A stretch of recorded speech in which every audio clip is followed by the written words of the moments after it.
So today we will take up decision tree models. तो decision tree model बहुत simple होता है। Tree आपने कई बार पहले बनाए भी हैं, वही मतलब मोरलेस ट्री वही कंसेप्ट है। और डिसीजन ट्री के बारे में ये बोला जाता है कि मतलब डिसीजन ट्री के बारे में ये बोला जाता है कि ये मॉडल जो हैं ये इतने सिंपल होते हैं कि ये आप डॉक्टर को भी समझा सकते हैं। डॉक्टर को तो मैथ्स वैस आता नहीं है, तो ये मॉडल इतने सिंपल होते हैं कि अगर आप डॉक्टर को भी समझाएं तो वो समझ जाएगा कि किस तरह से मॉडल काम करता है। तो ये अपनी सिंप्लिसिटी के लिए जाने जाते हैं, ठीक है ना। इसके डिसएडवांटेज वगैरह अपन बाद में देखेंगे, और इसके बहुत सारे वेरिएंट भी होते हैं, वो भी हम देखेंगे, ठीक है। तो आगे ये जो है, ये अभी जैसे है आपका डिसीजन ट्री आ गया। और डिसीजन ट्री मॉडल सबसे पहले तो क्लासिफिकेशन के लिए मेनली यूज होते हैं, क्लासिफिकेशन के लिए। तो क्लासिफिकेशन मतलब आपको ये ब्लू डॉट्स दिए हुए हैं, ब्लू बॉल्स दिए हुए हैं, और ये प्लस साइन दिए हुए हैं। ये डाटा पॉइंट्स है, एक्स वाई पे प्लॉट किए हुए डाटा पॉइंट्स है आपके। तो आपके डाटा पॉइंट में, डाटा सेट में क्या है, एक्स और वाई है। एक्स वेरिएबल दिया है, वाई वेरिएबल दिया है, तो आप ये पॉइंट प्लॉट कर सकते हैं। और एक वेरिएबल और एक कलर, तो एक्स वाई और कलर जब आपको दे देंगे, कलर और एक शेप भी है, कलर शेप एक्स और वाई, ये चार वेरिएबल दिए हुए हैं। तो मैं आपको बताता हूँ, ये कलर शेप एक्स और वाई दिए हुए हैं, कलर दिया है, शेप दिया है, एक्स और वाई, तो आप प्लॉट कर सकते हैं। तो इस तरह से क्लासिफिकेशन लाइन जो है हम क्लासिफिकेशन के लिए यूज करते हैं। तो ये जो बीच में आपको जो डॉटेड लाइन दिख रही है ना, ये जो नीचे आती हुई, तो ये डॉटेड लाइन जो है देख रहे हैं आपकी प्लस को और जो बॉल्स है उनको वेरी क्लियरली सेपरेट कर रही है। प्लस के, ये डॉटेड लाइन के ऊपर सारे प्लस है और नीचे जो है वो डॉटेड बॉल्स है। तो आप बोल सकते हैं कि ये जो डॉटेड लाइन हमारा मॉडल ही, हमारा डॉटेड लाइन हमारा मॉडल है। तो आप बोल सकते हैं कि ये डॉटेड लाइन हमारा परफेक्ट मॉडल है। तो और एक तरीका है डिसीजन ट्री का, एक और फायदा है कि हम रिग्रेशन के लिए भी यूज कर सकते हैं। इनको क्लासिफिकेशन के लिए तो यूज करते ही हैं, पर इसको रिग्रेशन के लिए भी यूज कर सकते हैं। तो हम देखेंगे किस तरह से यूज होता है। तो जैसे आप रिग्रेशन में पॉइंट देख रहे हैं, तो आप इस तरह का जो रिग्रेशन मॉडल है, dot line is again A regression model. तो इस तरह का रिग्रेशन लाइन मॉडल जो है वो आप डिसीजन ट्री से ही बना सकते हैं। दोनों में यूज होता है इसका, क्लासिफिकेशन में भी और रिग्रेशन में भी यूज होता है। और डिसीजन ट्री के बारे में ध्यान रखने की मेथड ये है कि ये सुपरवाइज लर्निंग मेथड है। सुपरवाइज लर्निंग, देखिए आप टाइटल देखिए, decision tree model is supervise learning. Supervise learning method है जिसमें हमको इनपुट वेरिएबल और आउटकम वेरिएबल, मतलब टारगेट वेरिएबल दोनों दिया होता है ट्रेनिंग के टाइम पे। और जब प्रेडिक्शन हम करते हैं तो हमको सिर्फ इनपुट वेरिएबल एक्स दिए जाते हैं, वाई हमको निकालना पड़ता है। ट्रेनिंग के टाइम पे आपको एक्स और वाई दोनों दिए जाते हैं। तो सुपरवाइज लर्निंग। अब आप देखिए कि एक ये डेटा सेट है आपका, सिंपल एक्स और वाई पॉइंट दिए हैं मैंने, एक्स और वाई पॉइंट दिए हैं। तो सिंपल जो है, सिंपल दो कलर के हैं, ग्रीन कलर के राइट में है, और लेफ्ट में जो आप स्कैटर्ड से थोड़े देख रहे हैं ब्लू कलर के, ये लेफ्ट में है। तो मैं आपको एक्स कोऑर्डिनेट और वाई कोऑर्डिनेट दे दूं और कलर दे दूं उनका, एक्स कोऑर्डिनेट, वाई कोऑर्डिनेट और कलर दे दूं, तीन फीचर दे दूं डाटा सेट में, तो आप ये पॉइंट प्लॉट कर सकते हैं। तो ये देखिए कैसे सेपरेट हो रहे हैं। ये जो है, ये एक परफेक्ट स्ट्रेट लाइन यहाँ खींच देंगे, Y X is equal to 2 पे, X is equal Y X is equal to 2, जो 2 है एक्स इज इक्वल टू 2 पे डॉटेड लाइन जैसे आप खींच देंगे, राइट राइट वाला फिगर देखिए, ये जो डॉटेड लाइन आप खींच देंगे तो सेपरेट हो गए। तो ये आपका परफेक्ट मॉडल हो गया। ये जो है अभी राइट में ग्रीन हो गए, लेफ्ट में जो है लेफ्ट में जो है वो ब्लू हो गए, तो परफेक्ट मॉडल बन गया आपका। तो इससे रिलेटेड हम कुछ जो है आज थोड़े कॉम्प्लेक्स कंसेप्ट भी देखेंगे, थोड़ा सा मैथमेटिक्स इन्वॉल्व होगा। तो what is a decision tree and why it is needed. तो डिसीजन ट्री क्या होता है मैं अभी बताऊंगा आपको। व्हाई इट इज नीडेड मतलब ये इतने सिंपल मॉडल होते हैं कि डॉक्टर को भी समझा सकते हैं, तो हम ये मॉडल को कई बार प्रेफर करते हैं। और ये मॉडल का एक और फायदा बहुत बड़ा ये है कि क्लासिफिकेशन रिग्रेशन दोनों में काम है। अब आप देखिए, मैंने एक डेटा सेट लिया है, ये एक्स एंड वाई जो है ना, एक्स एंड वाई, इसको आप टारगेट वेरिएबल मानिए। एक्स एंड वाई जो आपको कॉलम दिख रहा है, छोटा सा टेबल बना हुआ है यहाँ पे देखिए, एक टेबल बना हुआ है राइट साइड में। इसको आप एक टेबल लीजिए, एक्स और वाई जो है अपना फीचर है, एक्स और Y feature. X and Y जो है इसको आप मानिए टारगेट वेरिएबल। ये एंड गेट है। एंड गेट जो होता है इलेक्ट्रॉनिक्स में आप पढ़ते हैं या कंप्यूटर साइंस में लोग पढ़ते हैं, एंड गेट और गेट, तो ये एंड है एक्स एंड वाई। तो एक्स एंड वाई को आप मानिए target variable. X and Y को आप मानिए कि ये टारगेट वेरिएबल है, एक्स और वाई इनपुट वेरिएबल। थोड़ा सा नोटेशन डिफरेंस है, ध्यान रखिए। एक्स और वाई जो है वो इनपुट वेरिएबल है और एक्स एंड वाई जो है ये टारगेट वेरिएबल है। अब आप देखिए एक्स की वैल्यू क्या है 0 0 1 1, वाई की वैल्यू है 0 1 0 1। और एक्स एंड वाई में देखिए अगर दोनों में से एक भी जीरो है, एक्स और वाई में से एक भी जीरो है तो वो जीरो हो जाता है, अगर दोनों वन है तो ये वन होता है। तो एंड गेट की प्रॉपर्टी अपने को थोड़ा बहुत पता है इसके बारे में। अगर दोनों में से एक्स या वाई में से दोनों जीरो हो जाए तो target variable X and Y zero हो जाएगा, और एक्स में से दोनों अगर वन है तो ही ये वन होता है। तो ये समझने की बात ये नहीं है, समझने की बात जो मैं आगे बता रहा हूँ वो मैं आपको सिर्फ डाटा सेट समझा रहा था। अब मैं क्या करता हूँ, एक ऐसा ट्री बनाता हूँ। सबसे पहले एक्स को लेता हूँ, एक्स ग्रेटर देन वाई को लेफ्ट में लेता हूँ, X less than equal to zero को, एक्स ग्रेटर देन जीरो को लेफ्ट में लेता हूँ और X less than equal to zero को राइट में लेता हूँ। तो X greater than equal to zero में मेरे को एक और वेरिएबल है वाई, उसको प्लॉट करना है, और एक्स लेस देन जीरो में मैं जीरो करके छोड़ देता हूँ। यहाँ पे जीरो मान लिया मैंने, जीरो है, और यहाँ पे मैं एक वेरिएबल एक और ले रहा हूँ क्योंकि दो वेरिएबल है ना, तो एक्स ग्रेटर देन जीरो में दो और लेता हूँ। तो ये देखिए ये इस तरह का जो है आपको ये ट्री मिला पूरा। एक्स ग्रेटर देन जीरो में वाई आया, पहले वाई लिया, फिर हमने देखा वाई ग्रेटर देन जीरो और Y less than zero, less than equal to zero. तो नीचे वाला जो सेकंड ट्री है छोटा वाला, इसमें आप देख रहे हैं कि ये क्लासिफाई हो गया। अब y जो है ये क्लासिफाई हो गया, ठीक है ना। तो ये y ग्रेटर देन जीरो, देखिए जब x ग्रेटर देन जीरो है और y ग्रेटर देन जीरो है तभी ये वन है, ठीक है। अगर less than equal to zero है, less than equal to zero, तो इसका वैल्यू हमेशा जीरो ही रहेगा। अब यहाँ देखिए लेफ्ट ब्रांच जो जा रही है उसमें x ग्रेटर देन जीरो है और y ग्रेटर देन जीरो, तभी इसका वैल्यू वन आता है। तो यहाँ देखिए ये भी टारगेट वेरिएबल भी ऐसा ही है, और जब x ग्रेटर देन जीरो है और y less than equal to zero अपन इसमें लेते हैं तो ये जीरो हो जाता है। मतलब ये लेफ्ट ब्रांच देखिए, इसमें जब x जीरो से ज्यादा है और y जीरो से जाता है तभी x एंड y जो है वो वन होता है, एक ही कंडीशन में। बाकी सारी कंडीशन में जीरो रहता है। तो इस तरह का जब हम ये डिवाइड क्या कर रहे हैं, हम x को डिवाइड कर दिया हमने, ग्रेटर देन जीरो में x ग्रेटर देन जीरो में डिवाइड किया और लेस देन इक्वल टू में जीरो डिवाइड किया इसको, राइट। x को डिवाइड किया, फिर y पे आए, y को भी डिवाइड किया हमने, y ग्रेटर देन जीरो और y less than equal to zero, इसको डिवाइड किया।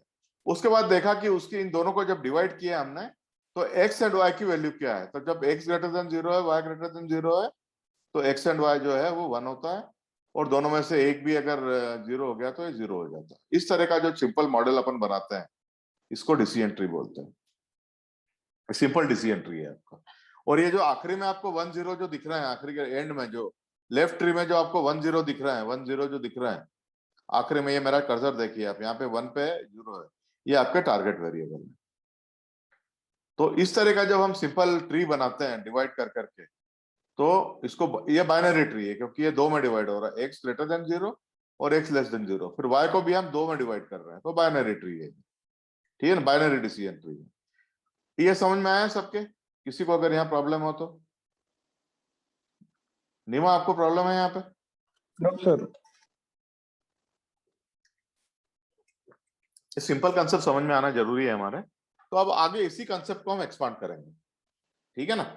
तो अब आगे देखिए, अब ये दूसरा लीजिए, मैंने एक्स और गेट लिया है, मैंने एक्स और गेट लिया, ए और बी का वैल्यू है, ए का value false false true true है, बी का वैल्यू है फॉल्स ट्रू, और एक्स और बी जो है, ए और बी जो है इनपुट वेरिएबल है, ध्यान रखिएगा थोड़ा चेंज ऑफ नोटेशन है। एक्स एंड बी जो है वो इनपुट वेरिएबल है, और एक्स और बी जो है, और ये एक तरह का गेट है, तो ये जो है ये है, ये हमारा आउटपुट वेरिएबल है। तो देखिए इनमें से एक भी ट्रू होता है, ए या बी में से एक भी ट्रू होता है तो ये ट्रू होता है।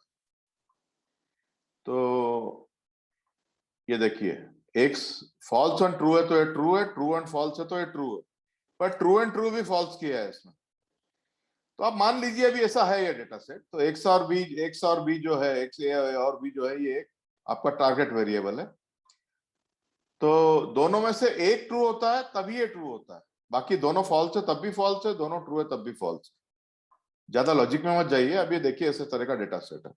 मैं सबसे पहले ए पे जाता हूँ, ए वेरिएबल पे जाता हूँ, और लेफ्ट में प्लॉट करता हूँ फॉल्स, और राइट में प्लॉट करता हूँ ए इज इक्वल टू ट्रू, और लेफ्ट में प्लॉट करता हूँ ए इज इक्वल टू फॉल्स। फिर बी पे जाता हूँ, बी को लेता हूँ बी को लेता हूं फॉल्स, बी को लेता हूं फॉल्स पहले लेफ्ट में, फिर बी को डिवाइड करता हूं ट्रू में। इसी तरह से जो है मैं ट्रू को लागे लेता हूं, बी को फिर से फॉल्स और ट्रू में डिवाइड करता हूं।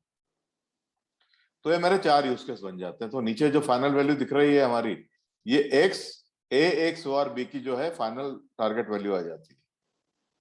ठीक है, मतलब ए को जब हम ट्रू लेते हैं, ए को ट्रू लेते हैं, राइट साइड देखिए आप, ए इज इक्वल टू ट्रू लेते हैं, तब भी बी है ना ट्रू और फॉल्स है, ए जो ट्रू है तब भी बी ट्रू फॉल्स है। तो ये जो है राइट में ऐसे ऐसे डिवाइड, ऐसे जो है बी भी ट्रू फॉल्स लिया, और आखिरी में जो है एक्स, आखिरी में जो वैल्यू प्लॉट हो रही है वो एक्स ए और बी की प्लॉट हो रही है। तो ये थोड़ा सा कॉम्प्लेक्स, पहले वाले से थोड़ा कॉम्प्लेक्स डिसीजन ट्री है। नीमा प्रॉब्लम है? No sir. किसी और को प्रॉब्लम है? नव्या? No sir. ठीक है, चलो आगे बढ़ते हैं, है ना। अब ये देखिए थोड़ा अपन और कॉम्प्लेक्सिटी इसकी बढ़ाते हैं। कॉम्प्लेक्सिटी बढ़ाना मतलब क्या? फीचर बढ़ा देना। तो एक कोई टेनिस प्लेयर है, वो वेदर देख के जो है टेनिस खेलता है। तो देखता है वेदर है, सनी है कि क्या है कि क्लाउडी है। सनी है कि क्लाउडी क्या, पहले ये देखता है। टेम्परेचर देखता है, हॉट है कि कोल्ड है, हॉट है, माइल्ड है कि कोल्ड है, इसमें 3 है। ह्यूमिडिटी देखता है, humidity high, low, high, normal, high normal, high normal देखता है ना। ह्यूमिडिटी में 2 है, हाई और नॉर्मल। टेम्परेचर में 3 है, हाई, माइल्ड और कूल, हाई, माइल्ड और कूल, ये 3 टेम्परेचर है। वेदर में 2 है, सनी और क्लाउडी। और ये 3 देखने के बाद ये जब ये जो वेरिएबल जो देख रहे हैं आप, वेदर और वेदर, टेम्परेचर, ह्यूमिडिटी और विंड, वेदर, टेम्परेचर, ये 4 इनपुट वेरिएबल है, वेदर, टेम्परेचर, ह्यूमिडिटी और विंड। इसको देख के वो डिसाइड करता है प्ले को खेलना कि नहीं खेलना, यस और नो। तो यही अगर हम बनाएं इसको डिसीजन ट्री से, तो वेदर को जो है, वेदर को सबसे पहले पकड़ा है उसने, वेदर को लिया, वेदर आ गया सनी, क्लाउडी, रेनी, 3 है इसमें वेदर में, सॉरी मैंने, वेदर में 3 है, सनी, क्लाउडी और रेनी, 3 ले लिए। उसके बाद सनी के बाद उसने ह्यूमिडिटी को पकड़ा, ह्यूमिडिटी में 2 ही है, हाई नॉर्मल, ह्यूमिडिटी को 2 पकड़ा। और उसके बाद रेनी को ले लिया, रेनी सीजन क्या है, विंड, रेनी, वेदर, रेनी। उसके बाद विंड में क्या है, स्ट्रॉन्ग वीक, विंड में स्ट्रॉन्ग वीक पकड़ लिया उसने। ठीक है ना। तो इस तरह से डिवाइड करता जा रहा है। तो इसने पूरा डिवाइड नहीं किया है, तो ये पूरा डिवाइड करेगा तो, हाँ पूरा डिवाइड कर दिया है इसने। तो 3 वेरिएबल जो हैं आपके, वेदर, ह्यूमिडिटी और विंड, वेदर, ह्यूमिडिटी और विंड, जो इसने टेम्परेचर कंसिडर नहीं किया है ट्री में। तो वेदर, ह्यूमिडिटी और विंड से जब ये डिसाइड कर रहा है, तो आखिरी में उसको मिल रहा है कि खेलना कि नहीं खेलना। तो देखिए आप सबसे बड़ा वेदर देखिए, लेफ्ट, लेफ्ट वाला देखिए, वेदर सनी है, वेदर सनी है। फिर जो है दूसरा ह्यूमिडिटी वाला देखिए, जब ह्यूमिडिटी है तो नहीं खेलता वो, तो शायद उसको खेलने में अनकंफर्टेबल लगता होगा या पसीना वसीना ज्यादा आता होगा, इसलिए नहीं खेलता। तो वेदर अगर सनी है और ह्यूमिडिटी नॉर्मल है तो वो खेलता है। अब यहाँ राइट में देखिए, वेदर रेनी है, रेनी है वेदर, और विंड जो है उसमें, विंड जो है स्ट्रांग है, वो विंड स्ट्रांग है तो उसकी बॉल को अफेक्ट करेगी, इसलिए नहीं खेलता है। अगर विंड वीक है तो खेलता है, मतलब थोड़ा रेनी वेदर में भी खेल लेता है वो, अगर विंड वीक हो तो। ये डिसीजन अपने को मिले, तो डिसीजन मिलता है कि नहीं इससे, इसीलिए इसका नाम डिसीजन ट्री पड़ा। अब सवाल ये है, मैं आपसे अगला सवाल ये पूछूंगा आगे कि मतलब ये जो है, ये जो, हाँ इस तरह से जो आपका ये ह्यूमिडिटी हाई नॉर्मल है ना, तो ये ह्यूमिडिटी इस तरह से भी हो सकती है, न्यूमेरिकल वेरिएबल भी हो सकता है, humidity greater than 75%, less than 75%। तो मतलब ये न्यूमेरिकल भी हो सकता है। विंड जो है, विंड की स्पीड जो है greater than 20 kilometre per hour और less than 20 kilometre per hour. मतलब बोलने का मतलब है कि ये तो इस डाटा सेट में सारे वेरिएबल कैटेगरिकल है, सारे इनपुट वेरिएबल कैटेगरिकल है ना। पर ये इनपुट वेरिएबल कैटेगरिकल ना होकर न्यूमेरिक भी हो सकते हैं। ये देखिए, humidity greater than 75%, humidity less than 75%, मतलब ये न्यूमेरिक वेरिएबल है ह्यूमिडिटी। विंड जो है, विंड भी अभी न्यूमेरिक वेरिएबल बन गया, ग्रेटर देन 20, लेस देन 20, तो दोनों हो सकते हैं मतलब, है ना। तो न्यूमेरिक से हमको ज्यादा पता चलता है, हाई लो जो थोड़े सब्जेक्टिव हो जाते हैं। तो अगर एग्जैक्टली बोल दिया ग्रेटर देन 20 और लेस देन 20 तो पता चलता है। देखिए सबसे पहले अपन एक ही यूज केस देखते हैं, लेफ्ट वाला, वेदर सनी, उसके बाद ह्यूमिडिटी देखता है, लेस देन इक्वल टू 75% तो खेलता है, और ग्रेटर देन 75% ह्यूमिडिटी है तो नहीं खेलता है। तो ऐसे राइट में देख सकते हैं आप, वेदर वेदर अगर रेनी है, वेदर अगर रेनी है, विंड अगर 20 किलोमीटर पर सेकंड से कम है, 20 किलोमीटर पर आवर से कम है तो खेलता है, और 20 किलोमीटर से ज्यादा विंड की स्पीड है तो नहीं खेलता है। और क्लाउडी में उसको सीधा ही डिसीजन मिल गया यस, और उसको ब्रांच बनाने की जरूरत ही नहीं पड़ी। तो वो ट्री को थोड़ा अगर देखेंगे तो पता चलेगा। अब ये सवाल ये है कि इसकी कुछ टर्मिनोलॉजी है, डिसीजन ट्री की टर्मिनोलॉजी है। तो ये देखिए लेफ्ट वाला फिगर देखिए जहां मेरा कर्सर है, लेफ्ट वाला फिगर। अनु भाई मेरा कर्सर दिखता है ना? अनु, नीमा, हाँ हाँ हाँ दिख रहा है। कर्सर दिखता है ना? तो देखिए लेफ्ट वाला फिगर देखिए, जो लेफ्ट वाला फिगर है ये देखिए। तो सबसे ऊपर का नोड जिसपे हम ब्रेक करते हैं उसको बोलते हैं रूट नोड। ये थोड़ी टर्मिनोलॉजी ध्यान रखनी है अपने को, रूट नोड बोलते हैं। फिर जो अगला वाला नोड है वो डिसीजन नोड है, क्योंकि उसपे हम डिसीजन करते हैं यस और नो, या ग्रेटर देन 20 और लेस देन 20, या डिसीजन करते हैं, डिसीजन नोड, ठीक है ना? और ये उसके बाद जो सबसे नीचे के नोड है वो टर्मिनल नोड हो जाते हैं, जिसके आगे कोई ब्रांचिंग नहीं है। तो देखो ये लेफ्ट वाला जो है ना फिगर, उसमें लेफ्ट वाले में 3 टर्मिनल नोड है। एक तो सेकंड ब्रांच में सेकंड ब्रेक पे, और एक थर्ड ब्रेक पे। एक तो फर्स्ट डिसीजन नोड के ऊपर एक टर्मिनल नोड है, इसके आगे कुछ नहीं है। और डिसीजन नोड जो है दूसरा वाला, इसके आगे जो 2 टर्मिनल नोड है, इसके आगे भी कुछ नहीं है। जैसे ट्रेन स्टेशन होता है ना बॉम्बे में, जैसे विक्टोरिया टर्मिनस है, इसके आगे ट्रेन जाती नहीं है तो उसको टर्मिनस बोलते हैं, विक्टोरिया टर्मिनस, मतलब इसके आगे ट्रेन नहीं जाएगी, पटरी एंड हो जाती है। तो जैसे ही आपका डिसीजन नोड अगर एंड हो गए, उसके आगे कुछ ब्रांच नहीं है, तो उनको हम टर्मिनल नोड बोलते हैं। और जिस जिस जिस पे हम डिसीजन करते हैं, बीच वाले नोड जिन पे हम डिसीजन करते हैं उनको डिसीजन नोड बोलते हैं।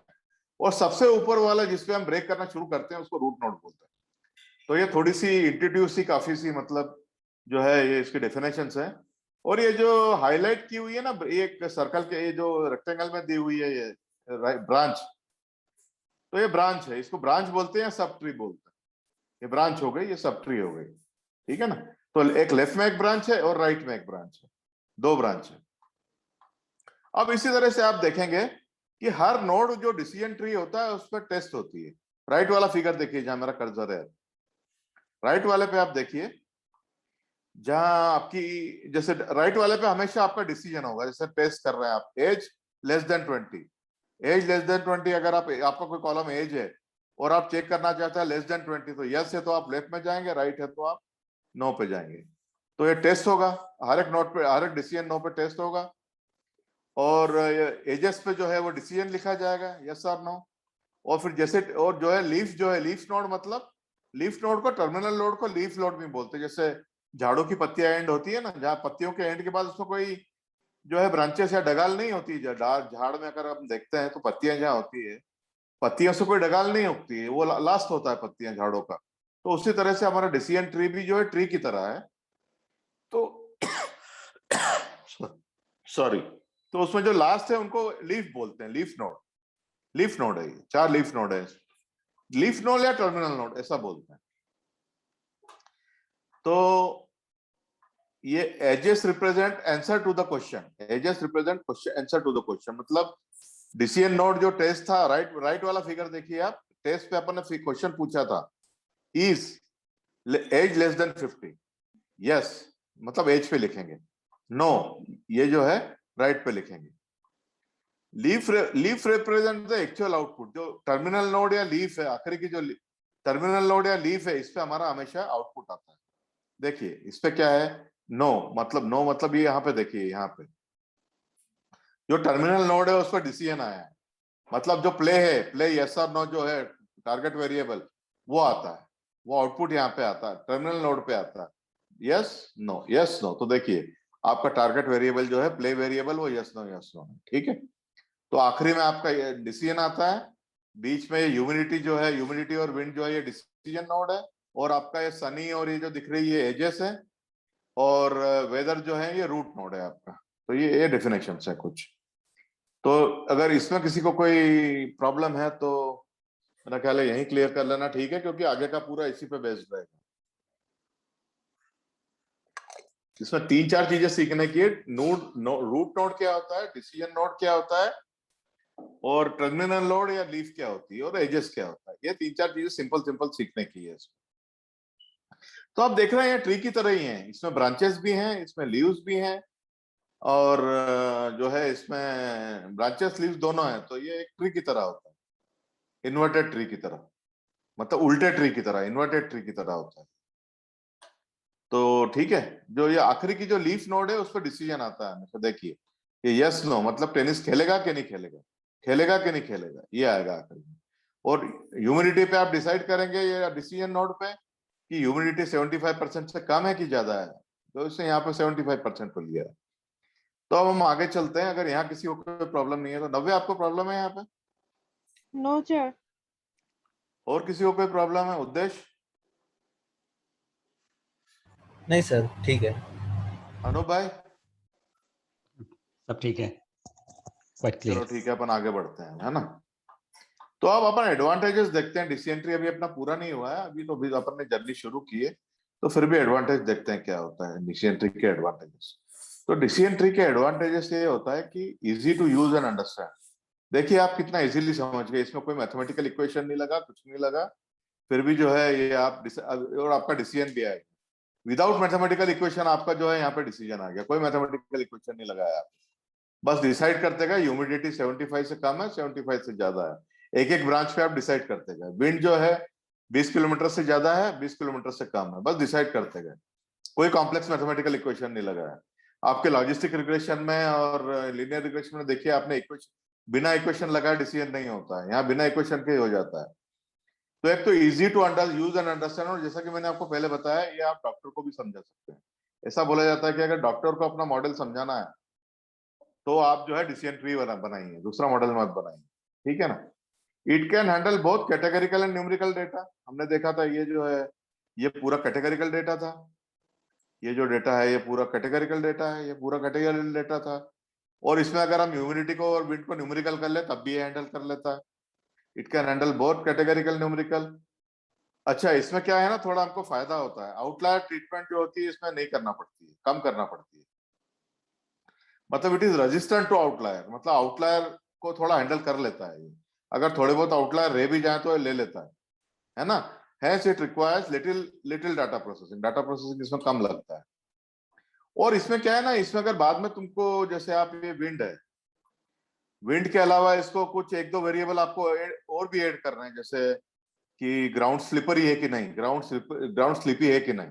विंड के बाद आपको देखना है, एक और वेरिएबल देखना है यहाँ पे, ग्राउंड स्लिपी है कि नहीं। अगर वो क्ले के टर्फ पे खेलता होगा, मतलब क्ले कोर्ट पे खेलता होगा, या फिर या घास ग्रास कोर्ट पे भी अगर खेलता होगा, तो वो देखेगा कि ग्राउंड स्लिपरी है कि नहीं। स्लिपरी है तो नहीं खेलेगा। तो इसमें क्या है कि it is easy to introduce new features. और इसमें अपन ये एनसेम्बल मेथड आगे पढ़ने वाले हैं। एनसेम्बल मेथड क्या होती है, तो अभी आप पार्क कीजिए इसको, बस ये समझ लीजिए अभी क्या। It can be use to build larger classifier by using ensemble methods. तो मतलब ये तो सिंगल डिसीजन ट्री मैंने आपको बताया, इसके बहुत सारे लिमिटेशंस भी होते हैं। तो हम जनरली प्रैक्टिस में सिंगल डिसीजन ट्री यूज नहीं करते हैं, हम जो है जनरली एनसेम्बल मेथड यूज करते हैं। तो ये एनसेम्बल मेथड क्या होती है, हमारे कल के लेक्चर में देखें, कल 10:45 का जो लेक्चर है उसमें एनसेम्बल मेथड से देखने वाले हैं हम। जो रैंडम फॉरेस्ट और एक्जीबूस्ट, ये एनसेम्बल मॉडल्स होते हैं, तो ये हम देखने वाले हैं। तो इसको यूज करके आप बहुत सीरियस एप्लीकेशन बना सकते हो, लार्जर क्लासिफिकेशन भी कर सकते हो। इसका डिसएडवांटेज क्या होते हैं, ओवर फिटिंग बहुत जल्दी होती है इसमें, क्यों होती है वो अपन देखेंगे। और उसके बाद जो है ना, कॉन्स्टेंटली इसको बहुत ज्यादा मॉनिटर करना पड़ता है। जब अपन ट्री बनाते जाते हैं ना, तो इसका कॉन्स्टेंटली इसका जो परफॉर्मेंस होता है वो देखने के लिए मॉनिटर करना पड़ता है कि इसका परफॉर्मेंस कैसा है, मतलब ये ओवर फिट तो नहीं हो रहा है, या कुछ और पैरामीटर इसके खराब तो नहीं हो रहा है। तो इसका जो है फ्रिक्वेंटली मॉनिटरिंग करनी पड़ती है। उसके बाद जो इसका पैरामीटर ट्यूनिंग है, तो उसमें थोड़ा आपको ज्यादा केयरफुल रहना पड़ता है। ये आगे सब क्लियर होगा आपको। और can create bias learn trees if classes some class dominate. मतलब इसमें अगर कुछ क्लास डोमिनेट होती है, अगर ये इसमें अगर आप देख रहे हैं टेबल में कुछ क्लास डोमिनेट होती है, तो ये पूरा जो है आपका डिसीजन मेकिंग जो है बायस हो सकता है, एक क्लास के ऊपर बेस्ड हो सकता है, ठीक है ना। तो ये इसका डिसएडवांटेज है। अभी आपको अगर पूरा क्लियर नहीं भी है तो धीरे धीरे जैसे हम इसके आगे बढ़ेंगे आपको क्लियर होता जाएगा। तो अब ये ध्यान रखिए, सबसे बड़ा इसका डिसएडवांटेज है, सबसे बड़ा डिसएडवांटेज है कि इसमें ओवरफिटिंग बहुत जल्दी होती है। ये सबसे बड़ा डिसएडवांटेज है, बस अभी ध्यान में रखिए आप। इसकी ओवरफिटिंग क्या होती है अपन आगे देखेंगे। Overfitting in terms of logistic and linear तो आपको पता है कि 5% से ज्यादा डिफरेंस आ जाए ट्रेनिंग और ट्रेन में तो अपन ओवरफिटिंग मानते हैं। तो डीसीएन ट्री के मामले में ओवरफिटिंग क्या होती है हम आगे देखेंगे, ठीक है। अब जो है, अब मेरे को कुछ क्वेश्चन है आपसे, इसमें कुछ क्वेश्चन पूछूंगा मैं आपसे कि 4 फीचर है हमारे पास यहाँ पे, weather, temperature, humidity and wind. 4 feature हैं इसमें इनपुट वेरिएबल, और आउटपुट वेरिएबल या टारगेट वेरिएबल प्ले जो है खेलता है कि नहीं खेलता है, ये आउटपुट वेरिएबल है। तो मैंने क्या किया था ऊपर कि ऊपर जैसे आप देखेंगे वेदर पे स्प्लिट कर दिया था, वेदर को रूट नोड बना दिया था। तो आप एक क्वेश्चन नेचुरली पूछ सकते हैं, उद्देश्य पूछेगा कि भाई ये ह्यूमिडिटी को तुमने रूट नोड क्यों नहीं बनाया, या ये विंड को तुमने रूट नोड क्यों नहीं बनाया। चारों तो ये चारों पैरामीटर में वेदर कोई ज्यादा सुंदर तो दिखता नहीं है, इसका कलर तो कोई अलग नहीं जो आपने इसको रूट नोड बना दिया। आप जो है ह्यूमिडिटी को भी रूट नोड बना सकते थे, विंड को भी रूट नोड बना सकते थे। तो रूट नोड मैं आपको एक बार और बता देता हूँ, रूट नोड क्या होता है। रूट नोड मतलब सबसे ऊपर का जो नोड होता है जहां से आप स्प्लिट करना शुरू करते हैं उसको रूट नोड बोलते हैं। तो यहाँ पे देखिए, यहाँ पे रूट नोड क्या, नव्या यहाँ पे रूट नोड क्या है इस डायग्राम में, वेदर। वेदर है ना। तो आप मेरे से पूछ सकते हैं कि ह्यूमिडिटी को रूट नोड भी बना सकते हैं, विंड को भी बना सकते हैं, बराबर है आपकी बात, बना सकते हैं। पर फिर आप पूछेंगे क्यों नहीं बनाया, तो मैं इसका जवाब दूंगा आपको हमने क्यों नहीं बनाया। तो सबसे पहला क्वेश्चन तो हमारा यही आता है कि 4 फीचर है, इनमें से किसको रूट नोड बनाया जाए, ठीक है ना। और रूट नोड बनाने के बाद भी जब हम स्प्लिट करते हैं, जो स्प्लिट करते हैं ह्यूमिडिटी और विंड पे, तो ह्यूमिडिटी और विंड लिया यहाँ पे, पर और अगर ज्यादा वेरिएबल होते हैं हमारे, अगर 10 वेरिएबल होते हैं इनपुट, तो हम पूछ सकते थे कि ये किस पे स्प्लिट करना है। एक को रूट नोड बना दिया, आपके माना 10 वेरिएबल्स हैं, इनपुट वेरिएबल 10 है, मतलब x जो है 10 है, इनपुट वेरिएबल 10 है, उनमें से आपने एक को जो है रूट नोड बना दिया, तो आप कितने 9 बचे। फिर आपको ब्रेक करना है, तो फिर आपका अगला क्वेश्चन होगा कि वो 9 में से कौन सा लेना ब्रेक करने के लिए। जो है डिसीजन ट्री पे है ना, डिसीजन नोड जो होता है ना, डिसीजन नोड मतलब ये देखिए आप, डिसीजन नोड मतलब ये बीच के जो लेफ्ट वाला फिगर देखिए, तो बीच के जो नोड होते हैं इसको डिसीजन नोड बोलते हैं। तो बोलेंगे, अब आप ये पूछेंगे कि बीच वाले नोड में 9 मेरे पास वेरिएबल है, 9 में से मैं कौन सा चूज करूं। तो हर स्प्लिट के ऊपर आपके पास क्वेश्चन आएगा कि मैं कौन सा वेरिएबल, जो कौन सा फीचर है उसको ब्रेक करूं। तो ये आपके पास क्वेश्चन हमेशा बना रहेगा, तो इसको हम आंसर करेंगे अभी, ठीक है। मैं एक और क्वेश्चन पूछना चाहूंगा, can you randomly select any feature and split data set on it. जैसे मैंने यहाँ पे वेदर रैंडमली उठा लिया था और उसको ब्रेक कर लिया था, तो आप रैंडमली ले सकते हो क्या, ये क्वेश्चन बिल्कुल रहेगा। पर ऐसा नहीं है, रैंडमली नहीं ले सकते हम, तो उसके कुछ मैथमेटिकल मेजर्स होते हैं, वो देखेंगे। फिर और क्वेश्चन है कि और should there be a selection condition to choose a particular feature ahead of other 3 features. मतलब कुछ कंडीशन, अगर मैथमेटिकल कंडीशन है, कोई मैथमेटिकल फॉर्मूला है जिसके बेस पे हम ये जो 4 इनपुट वेरिएबल है यहाँ पे, वेदर, टेम्परेचर, इनपुट ह्यूमिडिटी और विंड, वेदर, टेम्परेचर, ह्यूमिडिटी और विंड, ये 4 हैं, इनमें से कौन सा चूज करना है, इसका कोई मैथमेटिकल क्राइटेरिया या कोई कंडीशन है क्या, जिसके बेसिस पे हम डेफिनेटली बोलेंगे कि नहीं बाबा हमको वेदर पे स्प्लिट करना है या हमको ह्यूमिडिटी पे स्प्लिट करना है, ऐसा कोई फार्मूला है क्या। तो ऐसा वाकई होता है, ठीक है ना, ऐसा होता है कंडीशन। तो हम आगे उसको देखेंगे क्या होता है। जब हम स्प्लिट करते हैं तो आप ये देख रहे हैं, ये जो डाटा सेट आप देख रहे हैं, ये डाटा सेट जो है आप इसमें देख रहे हैं, यहाँ तो बड़ा सिंपल है, यस नो मिल गया आपको, है ना, यहाँ यस नो मिल गया। पर आपको जब आपकी नंबर ऑफ, ये यहाँ रिकॉर्ड कम है, यहाँ पर नंबर ऑफ रिकॉर्ड बहुत कम, ठीक है। पर आपका नंबर ऑफ रिकॉर्ड अगर लैक्स में हो, 1000 में हो, 1 मिलियन रिकॉर्ड्स हो, तो ये जो टर्मिनल नोड है ना, आपके टर्मिनल नोड जो है, ये जो लीव्स जिसको बोलते हैं अपन, लास्ट वाले नोड जहाँ यस नो लिखा हुआ है, यहाँ पे एक रिकॉर्ड नहीं रहेंगे, यहाँ पे मल्टीपल रिकॉर्ड रहेंगे। देखिए इस तरह से मल्टीपल रिकॉर्ड रहेंगे। आप ब्रेक कर रहे हैं ये देखिए प्लस माइनस है ऊपर, लेफ्ट वाला फिगर देखिए 30 है, लेफ्ट प्लस माइनस है, ये आपने ब्रेक किया तो जो है इधर प्लस माइनस आ गए और राइट में भी प्लस माइनस आ गए, है ना। तो मल्टीपल रिकॉर्ड रहेंगे, मतलब आपके लीफ नोड जो है ना, लीफ नोड यहाँ पे जो लीफ नोड है यहाँ इसको लिखा हुआ है, यहाँ भी मल्टीपल रिकॉर्ड्स आएंगे, आपके एक एक नहीं आएगा, यहाँ तो डेटा सेट छोटा था इसलिए एक एक आ गया। तो अब आप पूछेंगे कि इसको तोड़ने का मतलब जब उसको किस तरह से तोड़ना चाहते हैं, तो आप लेफ्ट में देखिए मैंने हेट्रोजीनियस लिखा हुआ है, लेफ्ट में हेट्रोजीनियस लिखा हुआ है, मतलब प्लस माइनस लेफ्ट वाले बॉक्स नीचे वाले बॉक्स में सर्कल भी किया हुआ है, देखिए प्लस माइनस नीचे वाले बॉक्स में भी है, लेफ्ट वाले बॉक्स में भी है, राइट वाले बॉक्स में भी। तो इसको देख के नीमा आप बोल सकते हो कि ये प्लस माइनस में से जो लेफ्ट वाला बॉक्स है हेट्रोजीनियस में, जो लेफ्ट वाला बॉक्स है वो प्लस का बॉक्स है कि माइनस का बॉक्स है, आप बोल सकते हो? No sir. ठीक है ना। तो राइट वाले में भी ऐसे ही बोल नहीं सकते क्योंकि इसमें प्लस माइनस दोनों है, और जो है लेफ्ट वाले में भी प्लस माइनस दोनों है, नहीं बोल सकते आप। तो this is not we want. हमको कैसे चाहिए, जैसे राइट में देखिए आप अप्रोक्सीमेटली होमोजीनियस लिखा हुआ है, देखिए अप्रोक्सीमेटली होमोजीनियस, वही 30 इंस्टेंस को हमने छोड़ा। तो लेफ्ट वाले में देखिए प्लस बहुत ज्यादा है, प्लस बहुत ज्यादा है, और राइट वाले में देखिए है ना माइनस बहुत ज्यादा है। तो नीमा आप बोल सकते हो आप लेफ्ट वाले को देख के कि ये प्लस का बॉक्स है कि मेजॉरिटी क्या है, मतलब मेजॉरिटी हाँ किसकी है, सर, प्लस की है कि प्लस का माइनस बॉक्स की? है, प्लस का बॉक्स है। प्लस की बॉक्स है क्योंकि प्लस की मेजॉरिटी। और जो इसके राइट का बॉक्स जिसपे मेरा कर्सर है, प्लस का बॉक्स है कि माइनस का बॉक्स है? माइनस का ब्लॉक।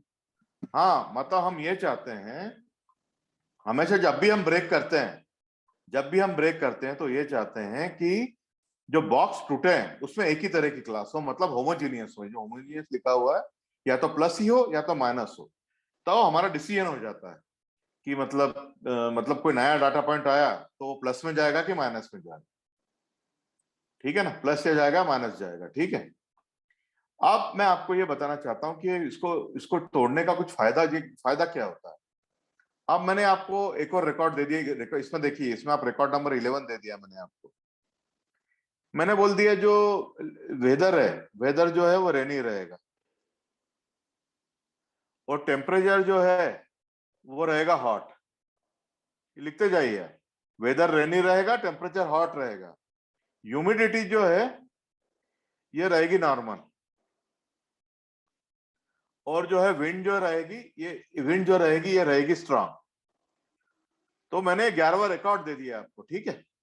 पर अब इसके लिए मैंने पूछा आपको, इसके लिए मैं पूछ रहा हूं आपसे कि उस अब बताओ ये नया जो 11वां रिकॉर्ड मैंने आपको दिया, रेन इज इक्वल विंड, मतलब वेदर रेनी, टेम्परेचर हॉट और ह्यूमिडिटी नॉर्मल और विंड जो है स्ट्रांग, इस कंडीशंस के लिए खेलेगा कि नहीं खेलेगा?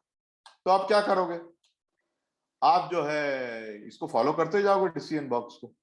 तो देखिए सबसे पहले वेदर रेनी, रेनी मतलब राइट में जाएगा, वेदर रेनी है तो राइट में जाएगा। फिर वो विंड पे आएगा, विंड पे वेदर रेनी तो राइट में जाएगा, लेफ्ट में जाएगा ही नहीं क्योंकि लेफ्ट वाला बॉक्स तो इधर रह गया, तो विंड पे जाएगा, फिर राइट में गया, विंड पे गया, विंड क्या है, स्ट्रांग है, तो इसके हिसाब से नहीं खेलेगा ये, नो। तो मतलब डिसीजन कर सकते हो ना आप, अगर मैं आपको यस नो नहीं भी दूं या प्ले वाला नहीं भी दूं तो आप ये डिसीजन ट्री को फॉलो करके डिसीजन कर सकते हो यस और नो, है ना। सही है कि नहीं? तो इसी तरह से अगर आपका ये डिसीजन ट्री एक बार बन गया और मैं आपको कोई नया रिकॉर्ड देता हूं प्लस या माइनस का, तो आप डिसीजन ट्री को फॉलो करके बता सकते हैं कि प्लस क्लास में जाएगा कि माइनस क्लास में जाएगा। यस, प्लस को आप यस मान लो, माइनस को आप नो मान लो, तो ये यस रहेगा या नो रहेगा, आप बता सकते हो क्या है इसका डिसीजन, जैसे प्ले में हमने क्लासिफाई किया। ये समझ में आया सबको? उद्देश्य सर एक समझ में बार आया? सर एक बार लास्ट स्लाइड हाँ दिखाइए सर। ना। हाँ, ये स्लाइड देखिए। सर अपन को पता है जब रेन होती है तो सर उस समय ह्यूमिडिटी बढ़ जाती है, तो सर का हाँ, रेन का कनेक्शन ह्यूमिडिटी से क्यों नहीं है? अरे ये तो ऐसे ही कुछ एक मॉडल बनाया है यार हमने, कोई रियलिटी में मतलब इसको। वही सर, आपने जब 11 पॉइंट दिया तो मैंने देखा हाँ, कि रेन को ह्यूमिडिटी से कनेक्ट नहीं किया, रेन को डायरेक्ट विंड पे गए अपन। पहले रेनी सीजन देखा, उसके बाद डायरेक्ट विंड देखा। नहीं तो ये एक आर्बिट्री बनाया हुआ डिसीजन ट्री है, ये लॉजिकल मत पकड़ो इसको। ठीक है, it okay is sir. Not logical. ठीक है, ओके। ओके। ये तो एक आर्बिट्री बनाया है हमने, किसी फीचर को रेंडमली पकड़ के तोड़ के बनाया है। हाँ पर आपको समझ में आया ना इससे डिसीजन कैसे करते हैं? हाँ सर। अगर मैं आपको एक नया रिकॉर्ड दे दूं कि भैया रेनी है और विंड स्ट्रांग है, तो आप बताओ खेलेगा कि नहीं खेलेगा? तो आप हाँ फॉलो कर लो, बिल्कुल। रेनी विंड में जाएगा, स्ट्रांग है नहीं खेलेगा ये, नहीं है ना? खेलेगा। हाँ, तो इस तरह से आप फॉलो करके, तो हम इसी तरह के इसी पर जब अगर आप लेफ्ट वाला लेंगे जिसमें मैंने क्रॉस लगा रखा है, रेड क्रॉस लगा रखा है, इस तरह के आप बॉक्स में, इस तरह के बॉक्स से डिसाइड करना, इसी तरह के बॉक्स से आप डिसाइड नहीं कर सकते। पर अगर आपका जो मैंने राइट लगा रखा है यहाँ पे, ग्रीन में राइट लगा रखा है, उसको देखिए, इस तरह के बॉक्स से अगर आप डिसीजन ट्री, आपको कोई नया रिकॉर्ड दिया और आप कंडीशन फॉलो करते करते लेफ्ट में पहुंचे तो खेलेगा, और राइट में पहुंचे तो नहीं खेलेगा, है ना? तो इस तरह का हम डिसीजन, इस तरह से डिसीजन करते हैं। तो इसीलिए हमको जो है ना, ये जो आखिरी की जो लीफ नोड की जो ब्रांचेस होती है, जो लीफ नोड मतलब मैं आपको फिर से बताता हूँ, लीफ नोड या टर्मिनल नोड, जो लास्ट वाला नोड होता है, लास्ट वाला जो नोड होता है, ये हमेशा होमोजेनियस चाहिए रहते हैं हमको। होमोजेनियस मतलब एक एक तरह का जो प्लस या माइनस है, जो भी हो आपका, उसका मेजोरिटी बहुत ज्यादा होना चाहिए, एक का मेजोरिटी बहुत ज्यादा होना चाहिए। मतलब हमको अप्रोक्सीमेटली होमोजेनियस चाहिए रहते हैं लीफ नोड जो है हमको अप्रोक्सीमेटली होमोजेनियस चाहिए रहते हैं। ठीक है, ये समझ गए आप लोग कि होमोजेनियस क्यों चाहिए रहते हैं? क्योंकि डिसीजन को फॉलो करते करते आप अल्टीमेटली लीफ नोड पे ही जाओगे, और लीफ नोड ही आपको बताया कि डिसीजन क्या है, राइट? वही आपका टारगेट वेरिएबल है, तो आपको वो होमोजीनियस चाहिए। ये समझे आपको? जागृति, आपके समझ में आया ये होमोजीनियस क्यों चाहिए? Yes sir. आवाज धीरे निकल रही है जागृति। Yes sir. और उद्देश्य आपको समझ में आया कि होमोजीनियस क्यों चाहिए? हाँ सर, क्लियर है। क्लियर है ना? हाँ और किसी को क्लियर नहीं है ये पूछ सकता है अभी। आर्यमान, आपको क्लियर है? हाँ सर, बिल्कुल क्लियर। ये तो सिंपल कंसेप्ट है। अभी आप देखिए, होमोजीनियस हेटेरोजीनियस मैंने आपको पहले भी बता दिया, अभी बता रहा हूँ, सिंपल बता रहा हूँ। सैंड है, वाटर है, कभी घुलेगी नहीं, कभी मिक्स नहीं, घुलेगी नहीं, कभी भी डिजोल्व नहीं होगी, तो ये हेटेरोजीनियस मिक्सचर है। यही वाटर में आप शुगर डालेंगे, थोड़ा हिलाएंगे, तो आपको होमोजीनियस मिक्सचर मिल जाएगा। तो ये आपको सिंपल बताने के लिए कि होमोजेनिटी क्या होती है और हेटेरोजेनिटी क्या होती है। Sand plus water will always be heterogeneous, sugar plus water will be homogeneous, है ना? इस तरह का। तो हमको जो है होमोजेनियस मिक्सचर चाहिए, जो लीफ नोड होता है ना, लीफ नोड पे हमको होमोजेनियस मिक्सचर चाहिए। तो ये हमारा प्रिंसिपल है, ये हमारी रिक्वायरमेंट है। अब आप देखिए कि आपके पास ये तीन तरह की क्लासेस है, मैं आपको बता रहा हूं, तीन तरह की क्लासेस आपको दिख रही हैं।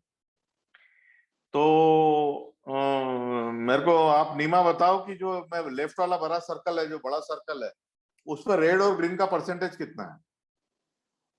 सर हाफ हाफ है, 3-3। वेरी गुड, तो हाफ हाफ है ना। राइट में जो है वो ब्लू का परसेंटेज कितना है? 100। 100 है ना। तो मुझे इतना ही बताना था कि ये 50-50 नॉन होमोजीनियस है लेफ्ट वाला, और राइट वाला 100% होमोजीनियस है। तो हमको 50% नॉन होमोजीनियस नहीं चाहिए, 50-50 वाला ऐसा नहीं चाहिए। लीफ नोड पे हमको हमेशा 100% होमोजीनियस चाहिए या उसके आसपास चाहिए। अगर 90% होमोजीनियस हो तब भी चल जाएगा, पर हमको 50-50 वाले केसेस नहीं चाहिए। इससे कोई डिसीजन नहीं होता है। डिसीजन जब भी होगा जब तो या तो 90% होमोजीनियस होगा या 100% होमोजीनियस होगा, सॉरी। ठीक है ना? तो तभी हमारा डिसीजन हो पाता है। तो ये मेरे को आपको इसमें बताना था। और अभी हाँ, जब हम स्टॉप कब करते हैं? हम स्टॉप जब करते हैं जब हम क्या, जैसे हमारा हम मतलब आप बोल रहे हैं डिसीजन ट्री बनाते जा रहे हैं, है ना? डिसीजन ट्री हम बनाते जा रहे हैं, तो इसमें स्टॉप कब करना होता है? तो स्टॉप जब करना होता है कि जब हमारी लीफ नोड जो होते हैं, लीफ नोड या टर्मिनल नोड या लीफ नोड जिसको बोलते हैं, वो सफिशिएंटली होमोजेनियस हो जाते हैं, तब हमको स्टॉप करना होता है, क्योंकि वो हमारा डिसीजन पॉइंट आ जाता है, राइट? कब स्टॉप करना आपको समझ में आया? मतलब जब आपके लीफ नोड डिवाइड करते करते हम एक पॉइंट पे ऐसे पहुंचेंगे कि जब हमारे लीफ नोड जो है वो होमोजेनियस हो जाएंगे और आगे डिवाइड करने का स्कोप ही नहीं बचेगा। होमोजेनियस मतलब होमोजेनियस या तो 100% हो जाएंगे या 90%, 80% हो जाएंगे, हम आगे डिवाइड करना नहीं चाहेंगे, ठीक है। तो तब हमको है ना ट्री को ग्रो करना स्टॉप करना पड़ता है, ट्री को बड़ा करना स्टॉप करना, ट्री को हम बढ़ाते नहीं है उसके बाद। तो ये हमारा, ये देखिए, you stop splitting when the resulting leaves are sufficiently homogeneous. ये 100% होमोजेनियस नहीं लिखा है क्योंकि वो रेयरली मिलता है।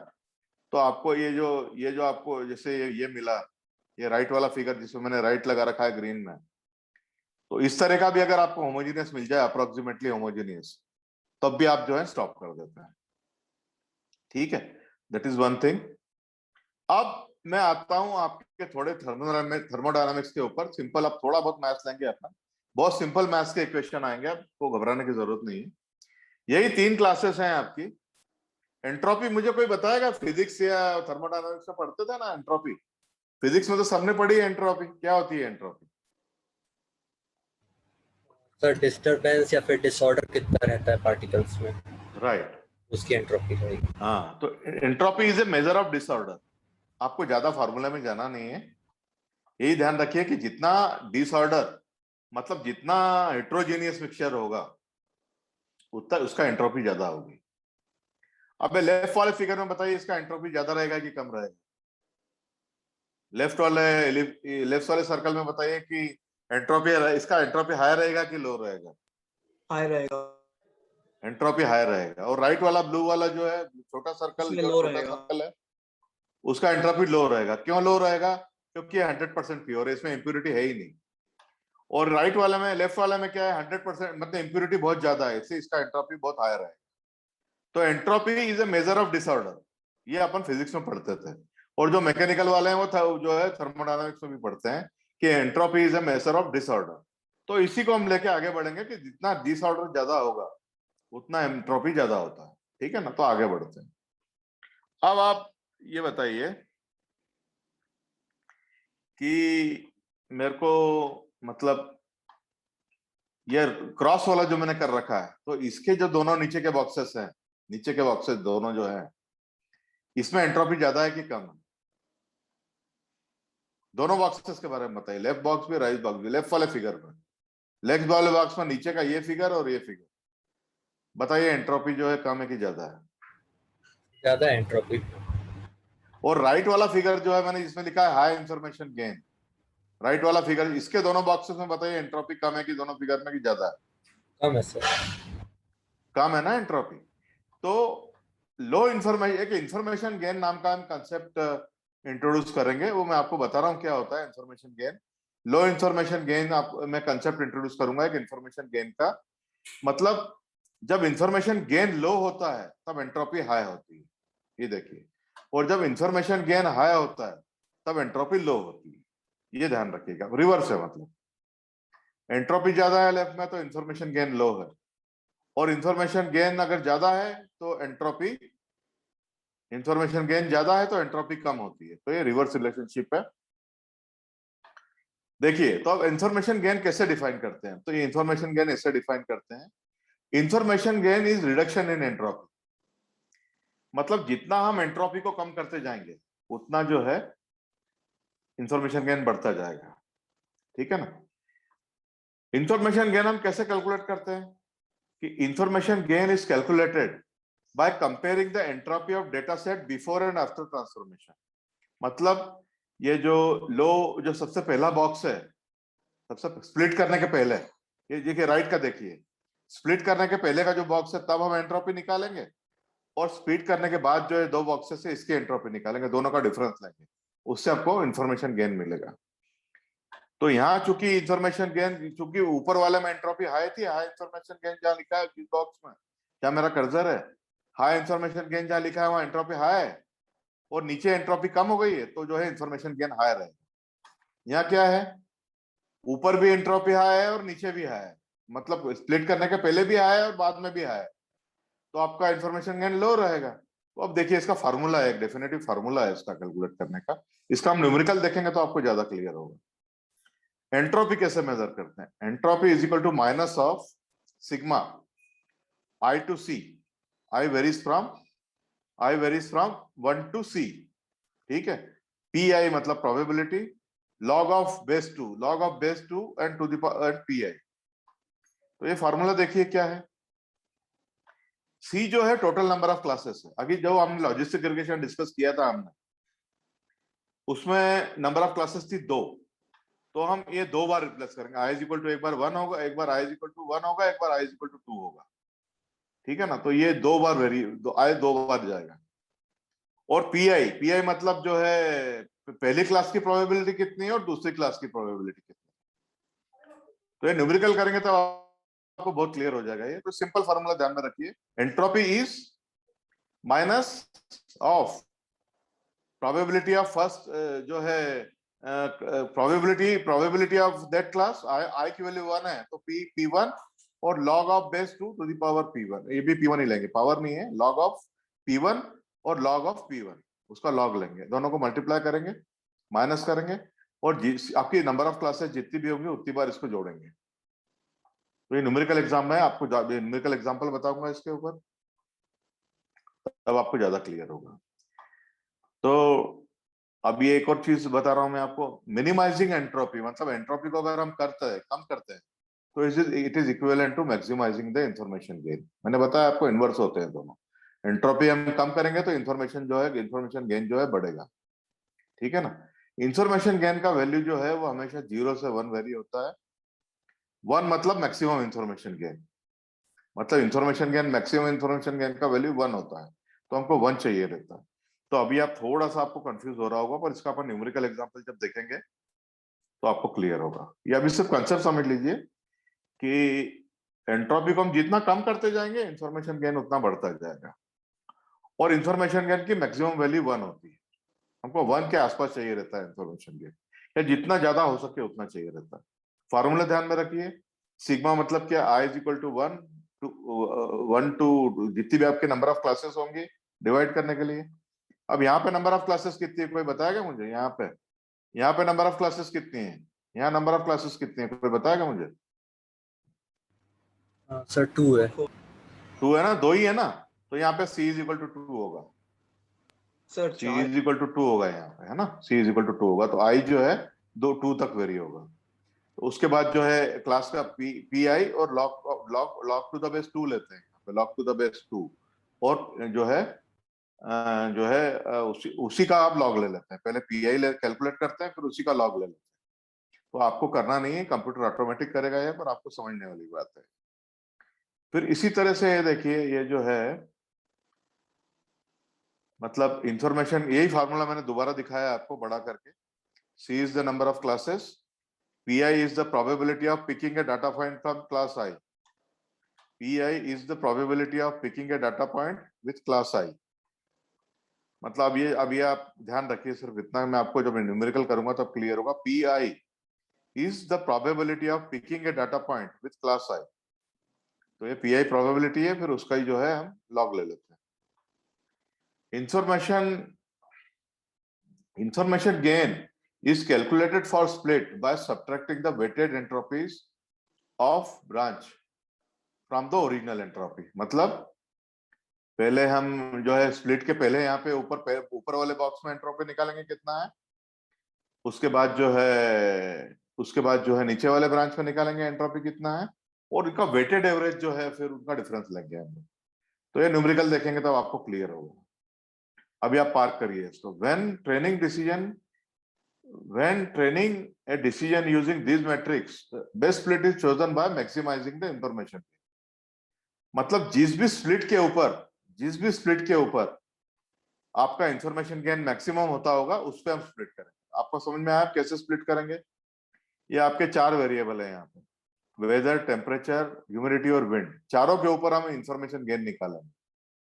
चारों के ऊपर वेदर पे भी निकालेंगे, टेम्परेचर पे भी निकालेंगे, ह्यूमिडिटी पे भी निकालेंगे और विंड पे भी निकालेंगे। जिस पे आपका इंफॉर्मेशन गेन मैक्सिमम होगा, मतलब 1 के आसपास होगा या करीब होगा, उस पे हम स्प्लिट करेंगे। तो ये ना, वेदर हम रेंडमली चूज नहीं करेंगे, तो वेदर पे इंफॉर्मेशन गेन निकालेंगे, टेम्परेचर पे निकालेंगे, ह्यूमिडिटी पे इंफॉर्मेशन गेन निकालेंगे और विंड पे भी निकालेंगे। जिस पे इंफॉर्मेशन गेन मैक्सिमम आएगा उस पे हम स्प्लिट करेंगे। That is the splitting criteria, ठीक है। ये अभी आप थोड़ा न्यूमेरिकल देखेंगे तो आपको क्रिस्टल क्लियर होगा। अभी सिर्फ आप डेफिनेशन देख लीजिए। अभी जो है आपको ये देखिए, मैं आपको एक एग्जांपल दे रहा हूँ। राइट में एक टेबल बनाया है मैंने, ये बाय जो है ना, बाय, ये दो क्लासेस है यहाँ पे, बाय डोंट बाय। एक आदमी जो है एक फ्लिपकार्ट पे या अमेजोन पे कुछ खरीदी कर रहा है, तो हम प्रेडिक्ट करना चाहते हैं आदमी खरीदेगा कि नहीं खरीदेगा। तो ये आदमी के कुछ एट्रीब्यूट है, कोई लेडीज या जेंट्स शॉपिंग कर रहा है, उसके एट्रीब्यूट है, रियल टाइम एनालिसिस हो रहा है। मतलब वो जब शॉपिंग कर रहा है तभी एनालिसिस हो रहा है। एज मालूम, उसकी एज कितनी है,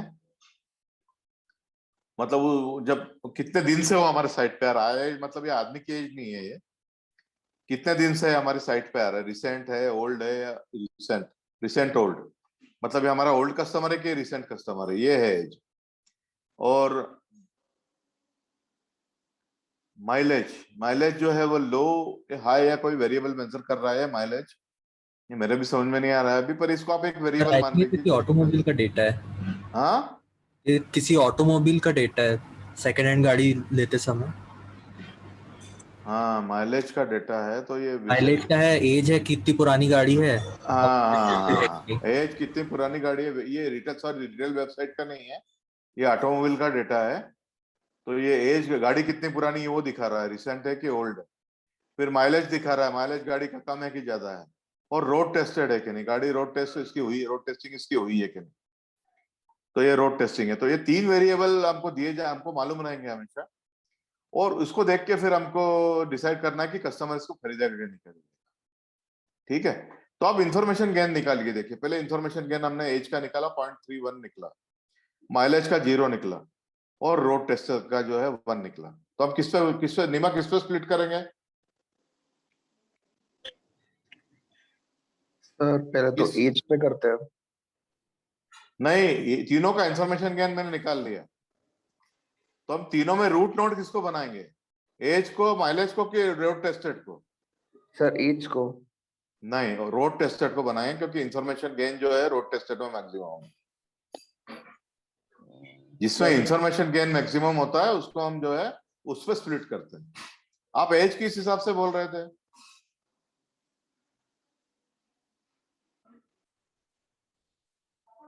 जिसपे इंफॉर्मेशन गेन मैक्सिमम होगा उस पे हम स्प्लिट करेंगे, यही तो अपन डिस्कस कर रहे थे।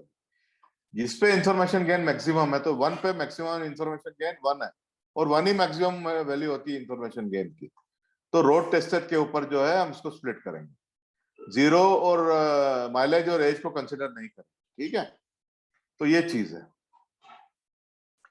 तो अब आप थोड़ा सा ये देखिए कि मैं आपको एक और फिगर देना चाहिए था मेरे को, तो एक और फिगर देना चाहिए था। मैं अगर आपको, मैं आपको दो चीज पूछना चाहता था इसमें, तो ये है, अगर मैं फिगर बनाना चाहूँ इसमें, एक लाइन बना रहा हूं मैं यहाँ पे, ये देखिए एक लाइन बना रहा हूं मैं यहाँ पे, एक लाइन मैंने, ये लाइन बना दी मैंने, ठीक है, ये करीब 1.5 पे जा रही है, लाइन मैंने अभी बनाई है, ये करीब 1.5 पे जा रही है, टेढ़े पे मत जाइए, थोड़ा सा सीधा ही कंसिडर, ये लाइन जो है 1.5 पे जा रही है। ये दो स्प्लिट दिए मैंने आपको, ठीक है, दो स्प्लिट दिए मैंने आपको, दो स्प्लिट दिए हैं, ठीक है, यहाँ पे दो स्प्लिट है आपके पास, एक जो है 1.5 पे स्प्लिट किया है और एक जो है 2 पे स्प्लिट किया है। तो आप किस पे स्प्लिट करना चाहेंगे नीमा, 1.5 पे कि 2 पे? सर 2 पे। क्यों करना चाहेंगे? सर 50-50 मिल रहा है मुझको। 50-50 नहीं, आपको जो एक क्लास जो मिल रही है वो 100% प्योर मिल रही है, यहाँ जो है 100% प्योर ब्लू मिल रहा है, यहाँ 100% प्योर जो है ग्रीन मिल रहा है, राइट? राइट। तो हमारा इंफॉर्मेशन के गेन जो है मैक्सिमम होगा। 1.5 के केस में क्या हो रहा है, 1.5 के केस में ब्लू जो है मिक्स हो गए हैं, यहाँ पे ब्लू जो है मिक्स हो गया है ग्रीन के साथ, तो थोड़ा इम्प्योर है ये, मतलब तो अच्छा नहीं है। तो जो है परफेक्ट जो है राइट वाला 2 पे जो स्प्लिट है वो बेटर है। तो 2 वाले पे जब हम स्प्लिट करेंगे तो उसमें इंफॉर्मेशन गेन ज्यादा मिल रहा है आपको, क्योंकि सारे होमोजेनियस मिल रहे हैं, ठीक है ना? तो यही मैं आपको बताना चाहता था। तो दैट्स हाउ इट इज, जो है मैं इसको सेव कर लूं, that's how I wanted to show you. Neema आज आपको समझ में कम आ रहा है? नो सर ऐसा तो नहीं है। ऐसा कुछ नहीं है ना? तो ये देखिए, अब एक और इंडेक्स, हम एक और कोएफिशिएंट इंट्रोड्यूस कर रहे हैं, जीनी इंडेक्स। जीनी इंडेक्स, तो जीनी इंडेक्स समझ लीजिए एंट्रोपी के ही जैसा है, एंट्रोपी के ही जैसा है ये। उसमें फार्मूला क्या था ऊपर? उसमें फार्मूला था पी आई प्रोबेबिलिटी और लॉग ऑफ पी आई, ये था सिग्मा। इसमें देखिए फार्मूला थोड़ा डिफरेंट है जीनी इंडेक्स का। पी आई तो आता ही आता है, इसमें लॉग नहीं आता है। P I into 1 minus P आई, ये है, ये फार्मूला है इसमें लॉग नहीं आता है। तो जीनी इंडेक्स जो है, जीनी इंडेक्स का फार्मूला थोड़ा डिफरेंट है। प्रोबेबिलिटी तब भी निकालना है आपको, 1 minus P I into P I करना है। और ये C is the number of classes और I is the probability of picking a data point from the class I. तो मैं आपको न्यूमेरिकल में क्लियर करता हूँ।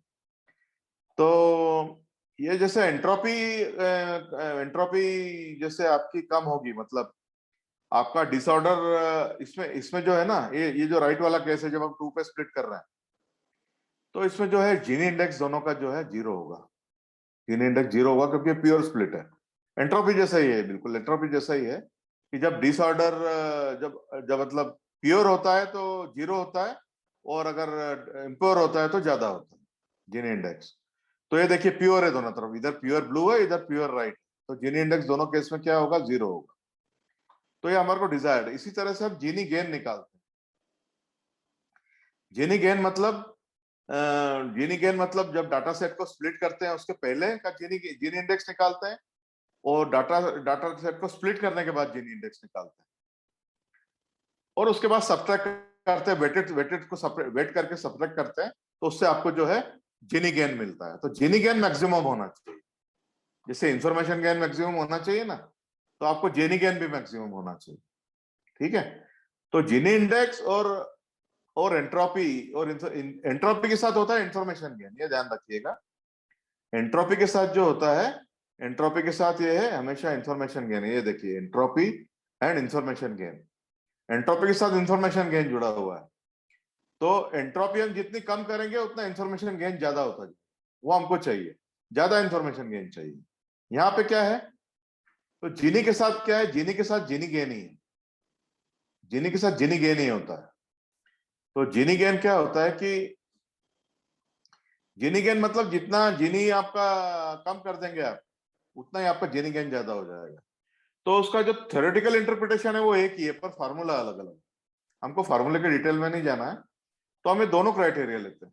जब जीनी इंडेक्स, जीनी गेन सबसे ज्यादा हो उस पर स्प्लिट करते हैं, या फिर इंफॉर्मेशन गेन सबसे ज्यादा हो उस पर स्प्लिट करते हैं। दोनों criteria, entropy criteria and Gini criteria, these are 2 different criteria.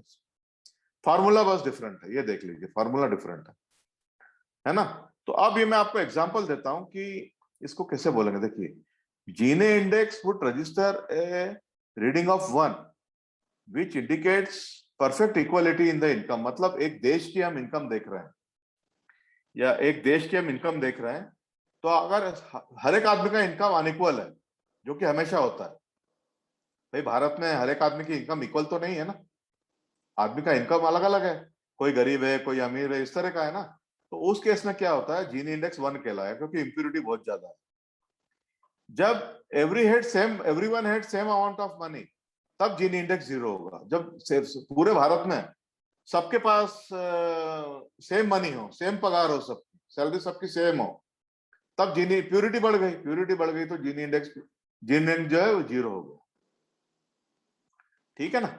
तो what is Gini gain? Gini gain while deciding an honor, मतलब वही मैंने आपको बताया कि जीनी गेन जब मैक्सिमम होता है, तब जो है आप वही उसी नोट पे हम स्प्लिट करते हैं। तो अब एक लास्ट चीज लेते हैं, उसके बाद अपन एक न्यूमेरिकल एग्जांपल लेंगे। अब ये देखिए, ये अभी आप जीनी इंडेक्स और अभी आपको समझ में नहीं आया है, तो यही समझ लीजिए कि एंट्रोपी के साथ इंफॉर्मेशन गेन होता है, और जीनी के साथ, जीनी इंडेक्स के साथ जीनी गेन होता है। दोनों का फिजिकल इंटरप्रिटेशन एक जैसा ही है। हमको मैक्सिमम जीनी गेन भी चाहिए रहता है, हमको मैक्सिमम इंफॉर्मेशन गेन भी चाहिए रहता है, दोनों चाहिए, है ना। कभी या तो हम कभी इंट्रोपी लेंगे या कभी जीनी लेंगे, दोनों एक साथ नहीं लेते। या तो हम जीनी इंडेक्स पे स्प्लिट करेंगे या तो एंट्रोपी इंडेक्स पे स्प्लिट करेंगे। हमेशा जो है इंफॉर्मेशन, या तो इंफॉर्मेशन गेन पे स्प्लिट करेंगे या जेनी गेन पे करेंगे। ये समझ में आया नीमा आपको? Yes sir. नव्या, जागृति? Yes, sir. Yes, sir. तो अभी अगर आपको क्लियर नहीं हुआ है तो अपन न्यूमेरिकल देखेंगे ही अभी, तो न्यूमेरिकल में आपको क्रिस्टल क्लियर हो जाए, और वो न्यूमेरिकल के लिंक में आपसे शेयर करूंगा तो आप देख सकते हैं बाद में। अब मैं बोल रहा हूं आपको डिसीजन ट्री रिग्रेशन के लिए कैसे यूज करते हैं। तो डिसीजन ट्री जब हम रिग्रेशन के लिए यूज करते हैं तो जो लीफ नोड होते हैं या डिसीजन नोड होते हैं, डिसीजन नोड या लीफ नोड होते हैं, वो एक रिग्रेशन होता है। जैसे आप जो है आप यहाँ पे मैं आपको दिखा रहा हूं, जैसे आप ये पीछे जाइए, जैसे आप यहाँ पे विंड पे अगर स्प्लिट कर रहे हैं तो विंड को जो है आप मानेंगे वाई वेरिएबल, मतलब टारगेट वेरिएबल मानेंगे, और वेदर, टेम्परेचर और ह्यूमिडिटी जो है 3 बच गए आपके, ये 3 जो बच गए, विंड को आप वाई मानेंगे, वेदर, टेम्परेचर और ह्यूमिडिटी को आप एक्स मानेंगे, तो आप रिग्रेशन निकाल के R² निकालेंगे। ऐसे ही जब ह्यूमिडिटी पे स्प्लिट करना है तो ह्यूमिडिटी को वाई मानेंगे। तो ऐसे हर एक डिसीजन पॉइंट पे एक एक रिग्रेशन पॉइंट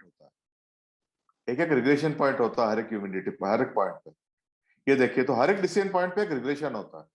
तो अब तीनों केस में हम R² निकालेंगे, तो R² जिसमें ज्यादा होगा उसमें हम स्प्लिट कर देंगे। यह आया समझ में आपके? ये थोड़ा सा कंफ्यूजिंग है। हर डिसीजन पॉइंट जो है वो एक रिग्रेशन पॉइंट होता है, रिग्रेशन प्रॉब्लम होता है। तो जिस डिसीजन पॉइंट पे रिग्रेशन R² सबसे मैक्सिमम आता है उसमें हम लोग स्प्लिट कर देते हैं, बस इतना ही है। आर्य माने समझ में आया आपके? हाँ सर, समझ में आ नव्या, Yes, sir. समझा सकते हैं आप ये हमको कैसे होता है रिग्रेशन? हाँ, तो जिसमें R² ज्यादा आएगा उसको स्लिप करना है। उसको उस पर स्प्लिट करना है, राइट? हाँ। और जो लीफ नोड जो आएंगे ना आखिरी के, आपके लीफ नोड जो बचेंगे, लीफ नोड जो बचते हैं आपके, लीफ नोड जो बचते हैं यहाँ पे, जैसे लीफ नोड है आपके, ये लीफ नोड जो है, ये लीफ नोड जो है वो आपको प्योर चाहिए, और ह्यूमिडिटी और विंड पे एक एक जो है वो आपको रिग्रेशन मिलेगा। तो आपको ह्यूमिडिटी पे तोड़ना कि विंड पे तोड़ना, ये आप जो है रिग्रेशन से डिसाइड कर सकते हैं। जिसका R² आएगा उस पे आप ब्रेक कर सकते हैं, ठीक है? तो that is how it is used for regression also. तो अपन एक न्यूमेरिकल एग्जांपल देते हैं, देखते हैं, आपको ज्यादा भला होगा उसमें। न्यूमेरिकल को आप जल्दी ग्रास्प करेंगे क्योंकि एरिथमेटिक है वो सिंपल। अब आप देखिए, आप जो है कब स्टॉप करेंगे। अब आप, ये रिग्रेशन का प्रॉब्लम है, ये रूट नोड आपने लिया, उसका मीन स्क्वायर एरर R² आप दोनों निकाल सकते हैं। आप मीन स्क्वायर एरर निकाल लो, जो MSc अपन ने देखा था ना, मीन स्क्वायर एरर, या R² निकाल लो, दोनों में से कुछ भी निकाल लो। आपको स्टॉप कब होना है? जब आपके लीफ नोड में, देखिए आप लीफ नोड में स्टॉप कब हुआ है वो, जब आपका मीन स्क्वायर एरर 0 आ गया। मीन स्क्वायर एरर 0 आ गया है यहाँ पे, मीन स्क्वायर एरर 0 आ गया है ना, मीन स्क्वायर एरर 0 आ गया। मीन स्क्वायर एरर 0 मतलब परफेक्ट रिग्रेशन हुआ है, ये स्टॉप कर दिए। या फिर आपका R² जो 1 के आसपास जब आ जाएगा तब आप स्टॉप कर देंगे आगे जाना। तो इसके 2 क्राइटेरिया स्टॉप करने के, जब या तो मीन स्क्वायर एरर 0 आ जाए या रिग्रेशन जो है वो R² जो है 1 के आसपास आ जाए, तब हम स्टॉप कर देंगे। देखिए जितने भी इसके लीफ नोड है, ये देखिए मेरा कर्सर देखते जाइए आप, यहाँ पे मीन स्क्वायर एरर -0 है, यहाँ पे मीन स्क्वायर एरर 0 है, यहाँ पे -0 है मीन स्क्वायर एरर, और ये नीचे के 2 नोड दिख रहे हैं सबसे नीचे के लीफ नोड। ये देखिए लीफ नोड उसने दिखा रखे हैं, लीफ नोड, ये लीफ नोड उसने मार्क करे हुए हैं। देखिए लीफ नोड लिखा हुआ है, एरो भी मार्क करे हुए हैं। तो सारे लीफ नोड पे क्या है कि जो है मीन स्क्वायर एरर 0 है, 0 या नियर टू 0, 0 तो शायद ही कभी आता है, तो it should be near to 0, या R² जो है वो 1 होना चाहिए। 1 कभी भी शायद ही आता है तो 0.9 0.95 चल जाएगा। तो ये हमारा रुकने का रिग्रेशन में क्राइटेरिया होता है। तो अब मैं आपको इस पे एक है ना न्यूमेरिकल एग्जांपल दूंगा जीनी पे और एंट्रोपी पे, जिससे आपका ज्यादा भला होगा, ज्यादा समझेंगे आप इनको, और आप जो है ये आपके ज्यादा समझ में आएगा। तो जीनी और इस पे अपन एक न्यूमेरिकल एग्जांपल लेंगे। मैं यहाँ पे रिकॉर्डिंग रोक के मैं 5 मिनट का ब्रेक दे रहा हूँ आप लोगों को।